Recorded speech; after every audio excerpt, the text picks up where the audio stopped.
Hey, ever wondered how those solar panels on rooftops turn sunshine into electricity? The sun sends tiny light particles to Earth. These particles are called photons. Inside each solar panel are special solar cells. When the photons hit these cells, they knock loose tiny electrical bits called electrons. These electrons start moving, and that movement is what we call electricity. Solar panels use sunlight to make electricity.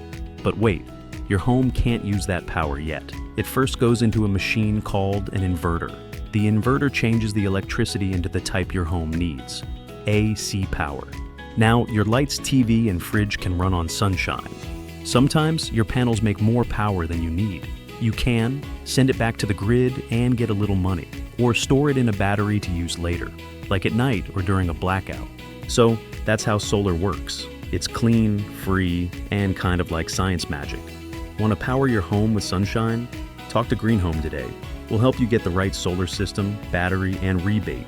Simple, smart, and stress-free.